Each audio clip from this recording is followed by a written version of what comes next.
Welcome to Breakthrough with Champs. Our guest today is Rochelle Rice, and she is the expert in body-based leadership. Yes. Welcome, Thank Rochelle. you. Thank you very much. Well, if you don't know Rochelle, she is the only woman in the whole world who has both Accredited Speaker designation from Toastmasters International and Certified Speaking Professional from National Speakers Association. Oh, I said it. You got it all. You got it Yeah. all. Thanks. Well, that's really an impressive accomplishment.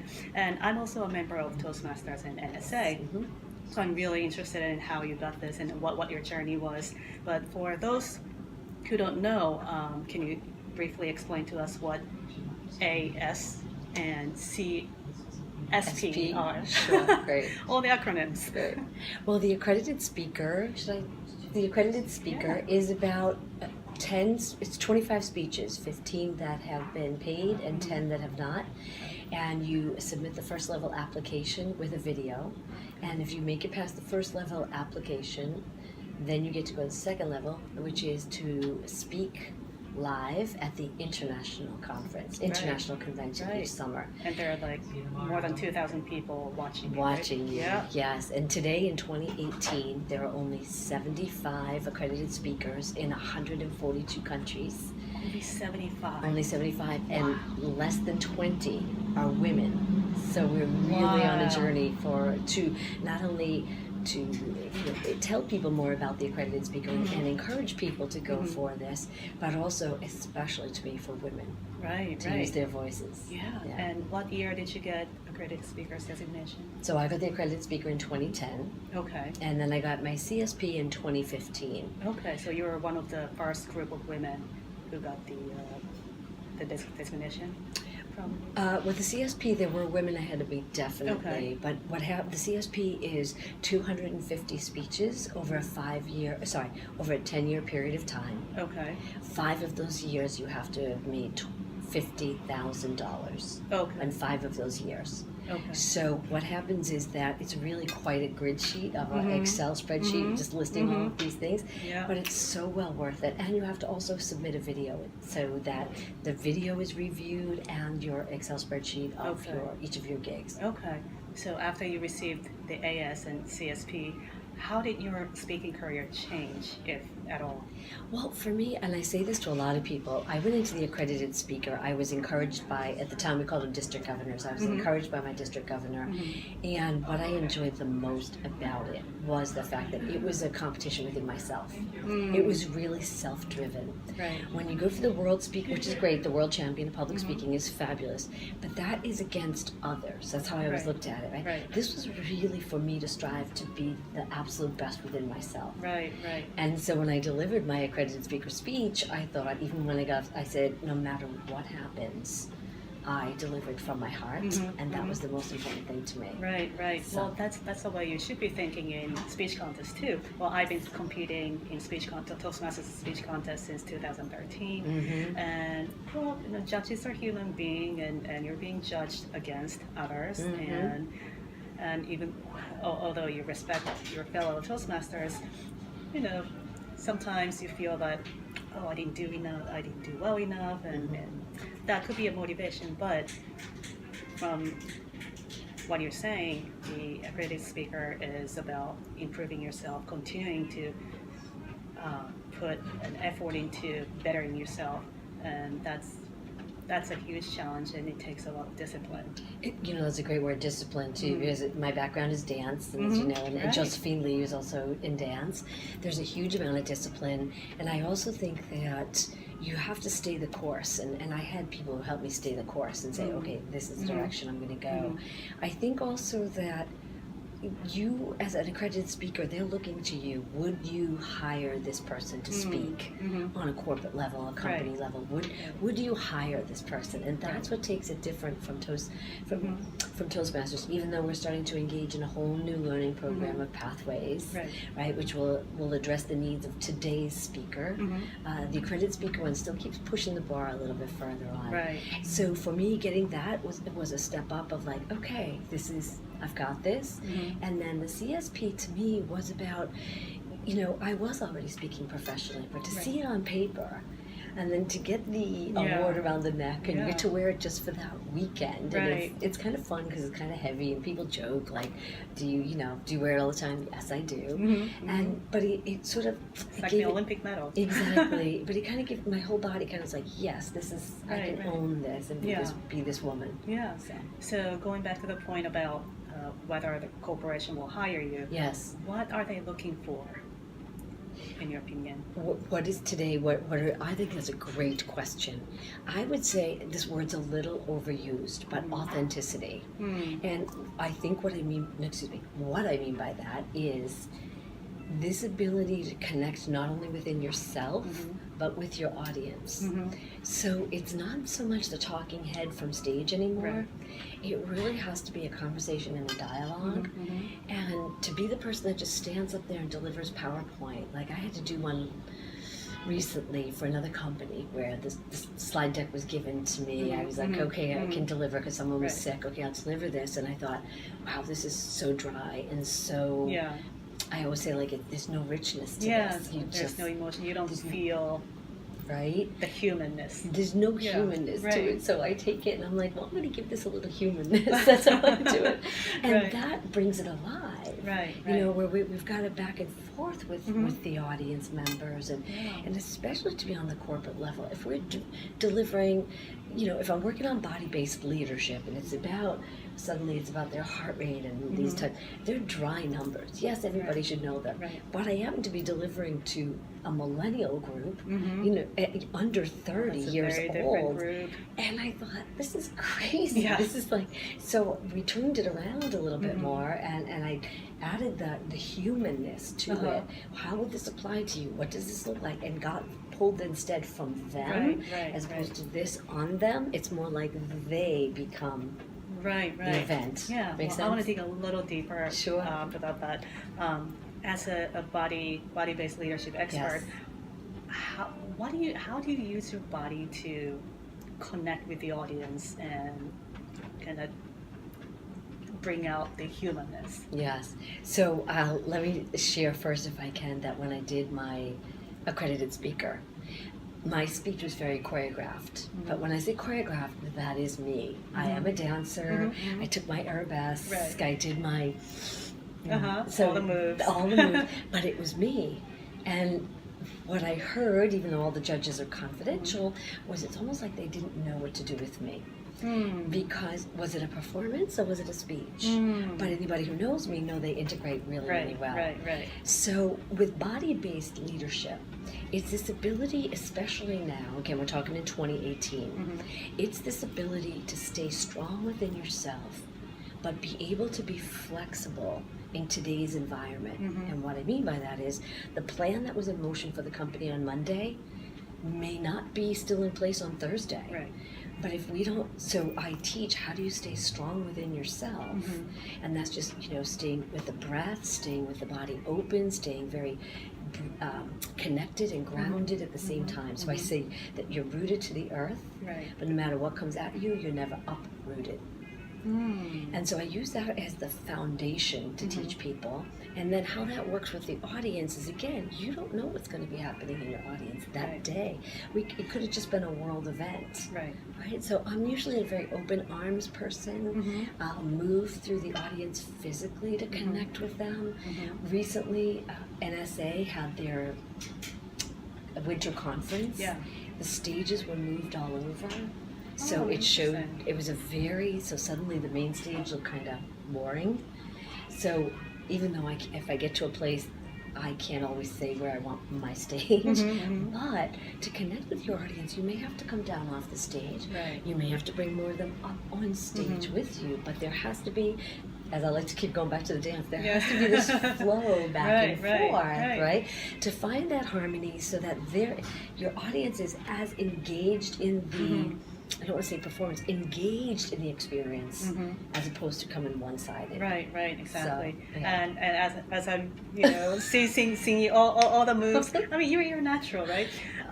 If someone else, like my master is Craig Valentine, and if he did this, that's not going to be him. Exactly. So I guess you have to find your authenticity. authentic self and where you're, the state where you're most comfortable. Yes, and what's interesting, no matter what culture, okay, that to work with someone on a body gesture that might be very open in American culture, but not so Right. in an Asian culture, we have to find the move that works best for that person, Right. individually and specifically. One of my greatest pet peeves is putting what I've seen body gestures on people that do not fit them at all, and so it's kind of forced. It's so forced. It makes me like, right, and right. it makes the audience extremely uncomfortable because they're like, something's not right here, Right, and right. they know it, but they feel it. They feel yeah, it. That's yeah, exactly absolutely. it. I mean, audience is smart people. They can tell if you're not authentic. That's it. And if you're putting on a show. Yeah. And I know that sometimes it's seen as a show in the culture. If we use a lot of body, it's seen more like acting. But it really has to come in this place of your body is your a resource, is an instrument that can be worked with so beautifully. Right. Once you learn to. Yeah. So generally, I'll tap into someone's. What kind of movement do you do already in your life? Do you climb stairs? Do you push a stroller? What do you do? Right. So then I have a sense of, this is the type of movement your body's used to. Okay. And I'm not going to stretch you much further than that because it won't feel natural. Right. So. Right. Just one question about Sure. body movements. What I think is the bigger the stage, the bigger the movement. Is that true? Wow, that's a great question. I'm not sure I've ever been asked that. Let me just think a moment. The bigger the stage, the bigger the movement. I would shift that slightly to say the more sincere the intention. Okay. So here's what I mean. If I'm going to go open arms, right, and it's a smaller, I've only got somebody 10 feet away from me, as opposed to a deeper room, then it's going to be a little bit more, the intention's bigger. I haven't necessarily taken my arms bigger, right? Because that's kind of like, but the intention and the stretch of the energy has to go a little bit further. Okay. Sometimes that is only going to go from here to here, right? But if then there's a little more. Right. So the intent, I wouldn't say the movement has to be bigger. That's a great question. I'm going to go work on that one a little bit. But not the movement has to be bigger. The intention has to stretch a little further. That totally makes sense. Then the bigger movement will follow, I guess. That's just, you want the back row to feel the intention. Right. If you're in a room of 20, if you're in a room of 3,000, you want the back row to feel the intention. But this can be too, unless it's like a show. Yeah, showtime. Being on a show. Listen, the jazz hands. That's it. And I always do jazz hands. Right, you're the jazz dancer, right? Yes, yeah. Yeah, I'm actually a competitive Latin dancer. So I don't do jazz dance, but Yes. But you've got other moves. I'm a dancer too. Oh, that's great. Yeah. I didn't know. Good. Yeah, so I always felt that the stage is a comfortable place for me, and it's actually speaking is somewhat a performance. Yes. But not put on the forced show, but you have to be authentic and you have to be kind of vulnerable to show yourself on stage in front of thousands of people, and that's a scary place for a lot of people. Yeah, you said that exactly right, by the way. It's not a performance, and that was something I will say honestly during my accredited speaker. I hadn't found that balance yet. I hadn't quite found that balance. But, you bring up the dancing, and those are the types of things that I would ask someone if I were coaching them. What type of movement, as I said, is already in your, what type of sports do you play? What type, because for you, you might be doing something like that, which could just be a thought off the head, but it's really just one of your Latin moves. Right, so, right. Yeah, that's great. That's exciting. Yeah, I know. So what about breathing? How does breathing help you to, let's say, ease out the tension before going on stage or, speaking in front of people? So generally what I'll say to people is, it's hard for somebody to sit still and breathe. Just breathe before you go on stage. It's like, are you kidding me? My adrenaline's up to you. Yeah. So I'm usually working with people in large movements to really expand ahead of time, like backstage or something, so they can find the breath. Otherwise, when the body is in a bit of a stress pattern, the breath doesn't go deep. And so to tell someone who's a little stressed, stress meaning I'm about ready to go give this speech, to just breathe, you just want to smack them. You just want to be like, just like, no. I know that. Yeah. So I'm usually I'll say to someone, maybe some push-ups on the wall or squats will help you ease the body so you can find the breath. The breath to me is in through the nose and out through the mouth, just to kind of ease it in and out. Right. But the most important thing is settle down into the body and feel feet connected to the earth. I say to people, your relationship to the earth is steady. Yeah. You have a steady relationship. Yeah, with the that's earth. so true. Don't get. Right. Yeah, when you're really nervous, your feet are kind of lifted, right? That's it. No matter how grounded you want them to be, you're kind of lifted. It's just very down. Yeah. I say to people, you have to be chill, but, and there's still a connection. Right. And Amy Cuddy said, Yes. make big movements before you go on stage, right? Those. The big movements can help. I'm thinking more, instead of a place of power, I'm thinking more physiologically, anatomically. That body needs to stretch open a little bit in order to find the breath, to find the circulation, to find the blood flow, instead of getting out there and trying to speak. Right. Yeah.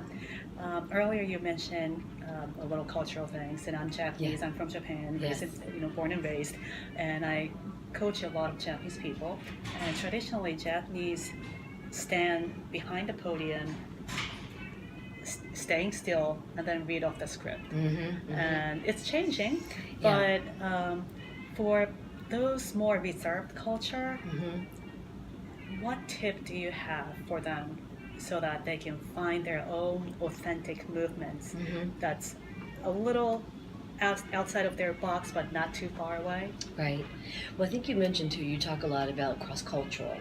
So I think when a Japanese person is learning to speak, to first understand the culture of where they will be speaking. I look at this almost as like you're almost creating a choreography, right? There's a different dance, so to speak, in each place that you're going to speak. And what I mean by that is the nuances are going to be different. So first and foremost is to figure out in front of which country will you, primarily who's your audience. I'm sorry, that's what we say, who's in your audience. When it's an American-speaking country, I think, you have the opportunity to expand more. But again, work with someone who understands, not just putting movement on you. My tip would be that have the person draw the movement out of you. I see too much coaching where people go, here's the movement, boom. And it's then that's okay. So that's not you. The tip I would say is work with someone who can draw the movement from you. What that looks like for you, what that feels like for you, based on what your body already does. Right. So if you're someone who's never gone down on their knees and gone, I would never, ever put you down there just because it looks good in the speech. No, because the audience will be like, blah. So work with someone, like I said, who can draw the movement out of you based on your movement already. That would be my number one. So that will help to bring you out from behind the podium. The second tip to me would be just stand side of the podium. That's a big step. Yeah, it is. It is. Big step. Well, there's something blocking you, and all of a sudden there's nothing. Between you and the audience. Yeah. And feel that, because that in and of itself is such an incredible. It just got such a good feel to it. I totally agree. To be open to that feeling as opposed to being in conform and harmony and balance. There is the harmony and balance there. But not a cut off. Right, and I think that kind of forces you to be authentic, because if you're standing behind the podium, you're confined to this physical space and the script, and if you make a little mistake, it's like, right? But you get rid of everything, and there's no boundary between you and the audience, and you're forced to be authentic self. Then you have to give just you and have a conversation. What I'd like to say is that's a huge step. So it's I would say first step is leave the podium and go sideways, and then come back. That would be the first step. Second step, maybe if you're ready. But this is going to be extremely uncomfortable to begin with. So just can you tap into the feelings? Don't worry about what's coming out of your mouth. Can you be here? So I was just speaking to a friend of mine, a Chinese guy that I'm mentoring, and I said, just get up and speak. Just start talking, because there's that fear. And the truth is, he's very good, but it has to be very, precise and not used to sharing his story. Right. And my thing was just come up and start talking and see what that feels like. So, and then step out from, or step out from behind. Right. So getting used to the feeling. The feeling. I think that's it. That was the only word, and since we're Toastmasters, using the right word, the word forced, right? I'd rather say the feeling. Yeah. Come and feel the feeling. Invitational. It's more invitational. Right. Does that make sense? Yeah. I love totally. the invitational language. Yeah. So it comes from you. Right. Hey, I'd like to invite you to just come here and see what that feels like. This is going to force you. It's like, right. No, it's just a change of words. Yeah. I mean, the change of word, the choice of words, is so important. I mean, it gives you a totally different feeling, talking about feeling. Yes, yeah, and that's what excites me. That to me is what makes the great speaker. What is the feeling? What are you feeling from your audience? What are you feeling from me? Right. What kind of engagement are we going to come into today? So since the feeling, we were talking about feeling being so important, before you go on the real thing, how do you rehearse without the feeling between you and the audience? So let me just say, in a basic structure, right? I'm doing very Toastmaster structure in a lot of my things. I memorize my opening, 2 or 3 bullet points, memorize my closing. That's like, that kind of holds me together. Right. To find the feeling for me is who's in my audience and what is going on in their world today. I really try to do a lot of work on who's in the audience. Yeah. We don't have to, we may not move all 500 people in the audience, but if we can shift 2 to 3 people, this is a big day. Yeah. You'd love to say, oh, I moved 500 people. Right. Connect with one person and change their life, and sometimes we don't even know about it. Someone had a life-changing experience by hearing it. We don't even know about it. Right. So my preparation, I do not practice in the mirror. I don't. I come from here, like it's all from here for me. Yeah. And so I'm working to just continue to, I'll say, shine my heart, because we are living in a time right now where there's a lot of confusion. There's a lot of misrepresentation of words. There's a lot of distrust. When fake news. You name it. And I'm not even going to blame anybody, because here we are, right? This is where we are. Today, the people who are going to win and do very well today are those that are really coming from the heart. Now, let me be clear. I'm not talking about airing your dirty laundry. I'm not talking about putting everything out there, but who can really come from the heart, and those people who can also just bend as we go, right? Again, not being uprooted. Right. And what I mean by that is, you could have a speech ready to go that morning, and you show up, and they could have had we could have had a world event or something. You've got to be ready to know exactly where that audience is. Yeah. So I'm looking at today as, it's really raising my game as a speaker, because I have to be ready. I have to be ready for whoever and whatever happened in the world that day, or in the office that day, and be ready to go. And that's, to me, the joy of this business right now. Right. So I guess it goes back to authenticity and having a strong core while you have the flexibility. That's it. Yeah. Beautiful. Yeah. Well, that ties everything up. Good. So one last quick question. Is there some quick exercise? It could be breathing or I don't know, grounding. Some quick exercise you can share with us? Yeah, I generally tell people, I know you made a mistake, but just to raise their arms up nice and high and stand with the legs in a wide V. Okay. So the whole body does this big X shape. Okay. And what that does is it's just taking up space, right? Really spread the fingertips open and lift the heart. And what that does is, so the lungs are open, the heart's open, and you're just taking up space. Sometimes we think, or we feel we can't, we shouldn't be, we're too much. But even if you're not that big on stage, the body has physically and anatomically moved. Right. Things are happening physiologically. And so to me, then the breath is fed, and then you kind of, so you're kind of opening yourself up. So it says open it wide, open the legs in a wide parallel, 5 breaths, inhale nose, exhale mouth. 5 times nice and slow, bring the whole thing together, maybe say a little Om or whatever. And you're good to go. You're ready to go. Well, Thank you very much. You're welcome. Jazz hand. Well, it was so insightful. Well, I'm so glad you came, and we had a very nice conversation, and thank you so much. And thank you for watching. Thank you. And don't forget to open up and breathe with a jazz hand. See you next time.